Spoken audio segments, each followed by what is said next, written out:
जय हिंद दोस्तों। आज हम प्रकाश का परावर्तन का दूसरा पार्ट हम लेके आए हैं, जो कि बहुत इम्पोर्टेंट है यहाँ से, जो कि एग्ज़ाम में देखने के डायरेक्ट मिलता है।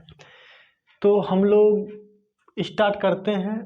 ज़्यादा बकवास नहीं करेंगे आज, क्योंकि हम लोग को सिलेबस भी देखना है। हम बोले एग्ज़ाम तक फिजिक्स जो है इम्पोर्टेंट जितना भी है सारा हम आप लोगों को करवा देंगे, उससे बाहर एग्जाम में नहीं देखने के लिए मिलेगा। अपनी भाषा में आज हम लोग समझते हैं प्रकाश का परावर्तन किसे कहते हैं, रिफ्लेक्शन ऑफ लाइट। तो प्रकाश के परावर्तन का अर्थ होता है लौट आना, किसी से टकराकर लौट आना। तो प्रकाश का परावर्तन का डिफिनेशन पूछा जाए, जब प्रकाश की किरणें किसी सतह पर पड़ती है और फिर उसी माध्यम में वापस लौट जाती है। देखिए, ये मेरा कोई प्रकाश की किरण है जो आपतित किरण है। ये सतह मेरा है, ये मेरे को सतह है, ठीक है। इसको हम लोग रंग दिए, कलर कर दिए, क्योंकि इसको दर्पण बनाना है, नहीं तो शीशा हो जाएगा, प्रकाश फिर आर पार हो जाएगा शीशा में, रिफ्लेक्ट आपको कराना है, ठीक है। तो इसको हम सिल्वर ब्रोमाइड से रंग दिए, ठीक है। उसके बाद प्रकाश जब आती है टकरा कर फिर वापस लौट जाती है, तो उसी को तो हम लोग प्रकाश के परावर्तन बोलते हैं। तो प्रकाश के परावर्तन किसे कहते हैं? जब प्रकाश किसी सतह पर आती है या टकराती है फिर उसी माध्यम में वापस लौट जाती है, उस घटना को हम लोग प्रकाश के परावर्तन कहते हैं, यानी टकराकर लौट जाना। तो उसे हम लोग क्या बोलेंगे? प्रकाश का परावर्तन। ये मेरा आपतित किरण है, ये मेरा क्या हो जाएगा? परावर्तित किरण। जो आती है मतलब जो टकराती है वो आपतित किरण, और टकराकर वापस लौट जाती है उसको क्या बोलेंगे? परावर्तित किरण। अब ये दोनों जहाँ पर टकराती है, जिस बिंदु से परावर्तित होती है, वहाँ पर एक हम अपने मन से अभिलंब डाल सकते हैं, उसी को हम लोग क्या बोलेंगे? अभिलंब। और जहाँ पर तीनों मिलता है, अभिलंब, आपतित किरण और परावर्तित किरण, उसको हम लोग क्या बोलेंगे? आपतन बिंदु। और अभिलंब और आपतन कोण के बीच के जो मेरा एंगल बनता है कोण, उसको हम लोग आपतन कोण कहेंगे, उसे हम लोग क्या बोलेंगे? आपतन कोण। और परावर्तित किरण और अभिलंब के बीच में जो एंगल बनता है हम लोग क्या बोलेंगे? परावर्तन कोण। चलिए एक बार और समझते हैं, प्रकाश के परावर्तन किसे कहते हैं, प्रकाश के परावर्तन से क्या समझते हैं। तो आप लोग यही आंसर इसका दीजिएगा। जब प्रकाश किसी सतह से टकराती है, या चिकनी भी इसको बोल देता है, उससे कोई ज़रूरी नहीं है, ठीक है। जब प्रकाश किसी सतह से टकराती है और फिर उसी माध्यम में वापस लौट जाती है, तो इस घटना को हम लोग प्रकाश के परावर्तन कहते हैं। चलिए अब एक एक करके थोड़ा इसका भी डिफिनेशन जान लेते हैं। आपतित किरण, आपतित किरण किसे कहते हैं? Incident ray. तो आपतित किरण का मतलब जब प्रकाश आती है, प्रकाश जब आती है और सतह से टकराती है, जो किरण प्रकाश आती है अनंत से और सतह से टकराती है जो किरण, उसी को तो हम लोग आपतित किरण बोलेंगे। यानी कहने का अर्थ है आपतित किरण किसे कहते हैं? जिस माध्यम से जो किरण आती है वो सतह से टकराती है, या ये भी बोल सकते सतह पर पड़ने वाली किरण को। ये भी डिफिनेशन है, डिफिनेशन तो रटना नहीं है, डिफिनेशन साइंस को तो फिगर से आप लोग सारा डिफिनेशन हम यहीं पर समझा देंगे। सुबह सुबह 4 बजे भोर में रट्टा नहीं मारना है, आँख जुप जुप के एकदम, कोई काम के नहीं। वो सब जो है ना, एग्जाम में जाइएगा बस गोल दिमाग से। तो आप लोग कोशिश करिएगा साइंस समझने के लिए। अगर एक बार समझ जाइएगा ना, दिमाग में फिगर लाइएगा, आपतित किरण, समतल दर्पण, परावर्तित किरण। चलिए हम लोग समझते हैं। तो सतह पर पड़ने वाली किरण को आपतित किरण कहते हैं। एक लाइन में, इस सतह मेरा है, इसका नाम है समतल दर्पण, ठीक है। क्या नाम है? समतल दर्पण। जो रंग दिए हैं इस कलर सिल्वर ब्रोमाइड से इसको रंगते हैं, ठीक है। चलिए तो सतह पर पड़ने वाली किरण को आपतित किरण कहेंगे। सतह पर पड़ने वाली किरण को क्या बोलेंगे? आपतित किरण बोलेंगे, यानी इंसिडेंट रे। अब हम लोग परावर्तित किरण समझते हैं। क्या समझते हैं? परावर्तित किरण। तो परावर्तित किरण किसे कहते हैं? बस जिस माध्यम से आपतित किरण आती है और उसी माध्यम में लौट गई किरण को क्या बोलेंगे? परावर्तित किरण। जिस माध्यम से आपतित किरण आती है उसी माध्यम में लौट गई किरण को परावर्तित किरण कहते हैं, यानी रिफ्लेक्ट हो गया, रिफ्लेक्ट रे। ठीक है, तो परावर्तित किरण समझ गए, जिस माध्यम से आपतित किरण आती है और उसी माध्यम में लौट गई किरण को परावर्तित किरण कहते हैं। देखिए, इस माध्यम से आया और फिर उसी माध्यम में लौट गया, तो ये मेरा क्या हो जाएगा? परावर्तित किरण। चलो आपतन बिंदु समझते हैं, एंगल ऑफ इंसिडेंट। ठीक है, तो आपतन कोण का अगर डिफिनेशन बोला जाए तो देखिए, ये जो हम डाले हैं ना लंब, इसको कोने के लिए डालें कि इधर अलग कोण बनाएगा, इधर अलग कोण बनाएगा। ठीक है, तो आपतन कोण पूछेगा क्या है या किसे कहते हैं, इसका डिफिनेशन बोलिएगा। तो ये मेरा क्या है? अभिलंब। और ये मेरा क्या है? परावर्तित किरण। ठीक है, तो ये दोनों के बीच अगर कोण पूछेगा, परावर्तन कोण हो गया, लेकिन आपतन कोण मेरा तो यहाँ है। तो फिर इसी तरह आपतित किरण और अभिलंब के साथ जो कोण बनाती है, जो एंगल बनाती है, उसी को हम लोग क्या बोलेंगे? आपतन कोण कहेंगे। उसी को क्या बोलेंगे हम लोग? आपतन कोण कहेंगे। आपतित किरण और अभिलंब के साथ जो कोण बनाती है हम लोग क्या बोलेंगे? आपतित किरण। परावर्तित किरण किसे कहते हैं? परावर्तित किरण किसे कहते हैं? तो परावर्तित किरण और अभिलंब के साथ जो कोण बनाती है उसे हम लोग क्या बोलेंगे? परावर्तन कोण बोलेंगे। आपतन कोण को I से, परावर्तन कोण को R से। चलिए, आपतन कोण भी समझ गए, परावर्तन कोण भी समझ गए। अब समझते हैं अभिलंब। क्या समझते हैं? अभिलंब। तो अभिलंब किसे कहते हैं? यानी नॉर्मल।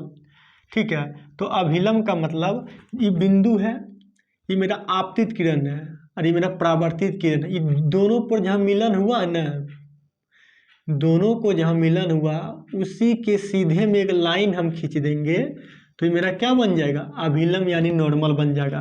तो अभिलंब किसे कहते हैं? अगर डिफिनेशन लिखा जाए इसको एग्जाम में, तो आपतित किरण परावर्तित किरण के बिंदु पर डाला गया लंब क्या हो जाएगा? अभिलंब। तो उसे हम लोग क्या बोले हैं? अभिलंब। तो आपतित किरण परावर्तित किरण के बिंदु पर डाला गया लंब को हम लोग क्या बोलते हैं? अभिलंब कहते हैं। चलो, हम लोग परावर्तित मतलब आगे समझते हैं कुछ और, लेकिन इसको समझने से पहले हम लोग थोड़ा लेते हैं नियम। बहुत इंपॉर्टेंट है, एग्जाम में देखने को मिलता है ये सब क्वेश्चन। ठीक है, 5 नंबर 2 नंबर ऑब्जेक्टिव सारा एकदम आप लोग ध्यान से एक बार पढ़ लेना, टेंशन नहीं होगा, एग्जाम के साथ जाइएगा इसमें लेके। ठीक है, हाँ, लेकिन समझ के। चलिए, पूछेगा परावर्तन का नियम। लाओ जब पूछेगा परावर्तन का नियम, पूछेगा परावर्तन का नियम, ये बार बार एग्जाम में आता है। कितने नियम है ये तो बच्चा बच्चा जानता है। ठीक है, परावर्तन के नियम कितने? ऑप्शन बी में रहता है 1 2 3 4। तो ऑप्शन बी में क्या रहता है? 2 ही मारिएगा, अभी समझा देते हैं। ठीक है, तो प्रकाश का परावर्तन के नियम अगर पूछेगा प्रकाश का परावर्तन के कितने नियम है? तो 2 नियम है। कितने नियम है? 2 नियम है। तो दोनों नियम समझते हैं। पहला नियम हम लोग समझते हैं। क्या समझते हैं? पहला नियम। तो पहला नियम यही है, आपतित किरण, परावर्तित किरण तथा आपतन बिंदु पर डाला गया अभिलंब तीनों एक ही तल में होते हैं। इसी को हम लोग क्या बोलते हैं? प्रकाश का परावर्तन का पहला नियम। फिर से समझिए, आपतित किरण, परावर्तित किरण, आपतित किरण, परावर्तित किरण तथा आपतन बिंदु पर डाला गया अभिलंब तीनों एक ही समतल में यानी तल में होते हैं। उसी को हम लोग क्या बोलेंगे? प्रकाश का पहला परावर्तन के नियम। प्रकाश का पहला परावर्तन के नियम। चलिए, दूसरा नियम हम लोग बोलेगा तो दूसरा नियम आएगा, आपतन कोण का मान जो भी होता वैल्यू इसका, आपतन कोण I और परावर्तन कोण R आपस में हमेशा दोनों इक्वल यानी बराबर होता है। तो समझ गए आपतन कोण किसे आप मतलब परावर्तन का दूसरा नियम। तो आपतन कोण और परावर्तन कोण आपस में हमेशा दोनों बराबर होता है, यानी आई बराबर आर, आई बराबर आर। आई मेरा क्या है? आपतन कोण। आर मेरा क्या है? परावर्तन कोण। इसी को हम लोग क्या बोलेंगे? प्रकाश का परावर्तन का दूसरा नियम। चलिए अब इसमें कुछ आता है, दोनों हमेशा अगर 45 डिग्री दे दिया, पूछेगा आपतन कोण का मान 45 डिग्री है, 45 डिग्री है, ठीक है, तो परावर्तन कोण कितना हो जाएगा मेरा? 45 डिग्री हो जाएगा। कितना हो जाएगा? 45 डिग्री हो जाएगा। पूछेगा आपतन कोण हमेशा कहाँ से नापते हैं, तो याद रखिएगा अभिलंब से नापते हैं। अब आपतित किधर मतलब अभिलंब से नापा जाता है, ठीक है, जब भी नापा जाता है अभिलंब से, ठीक है। ई मत नापिए ना, हाँ मत आई दे दीजिएगा, ठीक है। तो अभिलंब से हमेशा आपतन कोण मापा जाता है और परावर्तन कोण, ठीक है।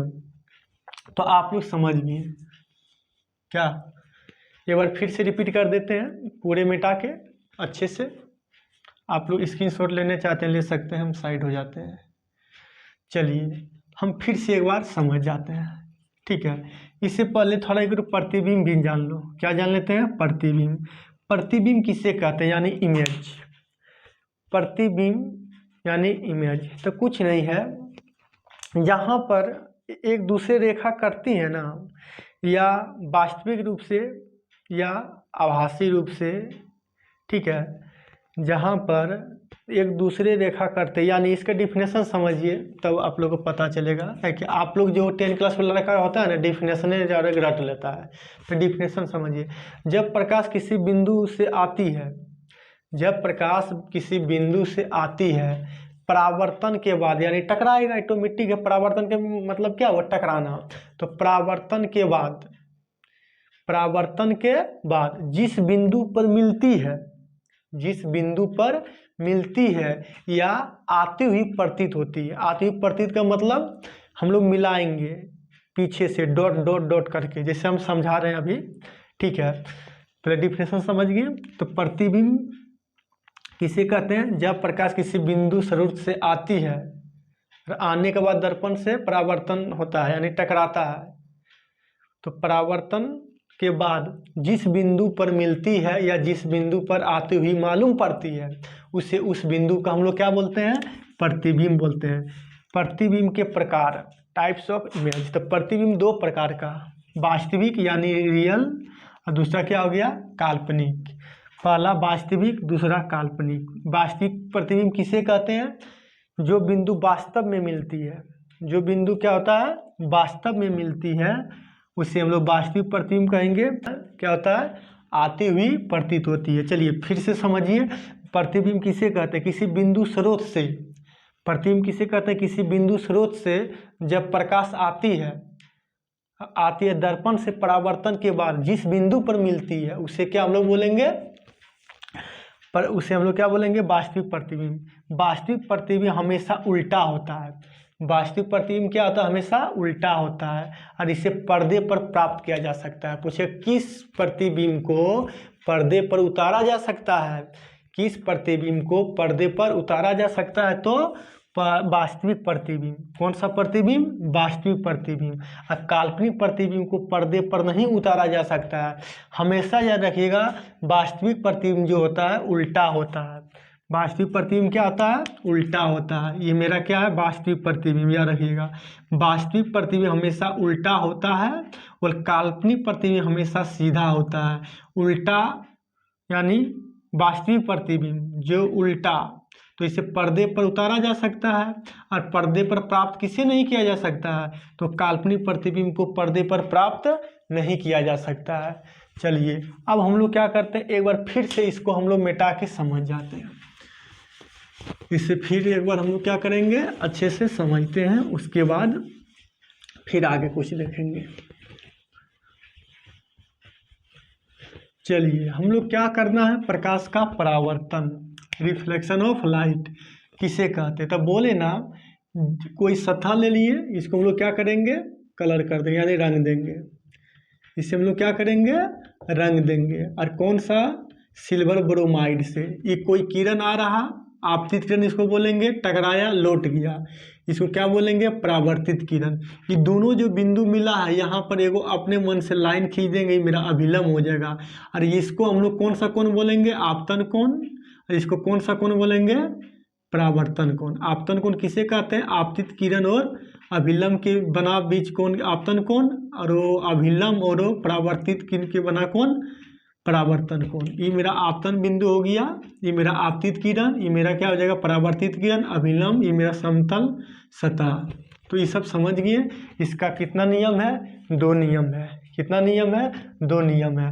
प्रकाश के पूछेगा पहला परावर्तन के नियम किसे कहते हैं, आपतित किरण, परावर्तित किरण तथा आपतन बिंदु पर डाला गया अभिलंब, उसे हम लोग क्या बोलेंगे, पहला नियम प्रकाश का।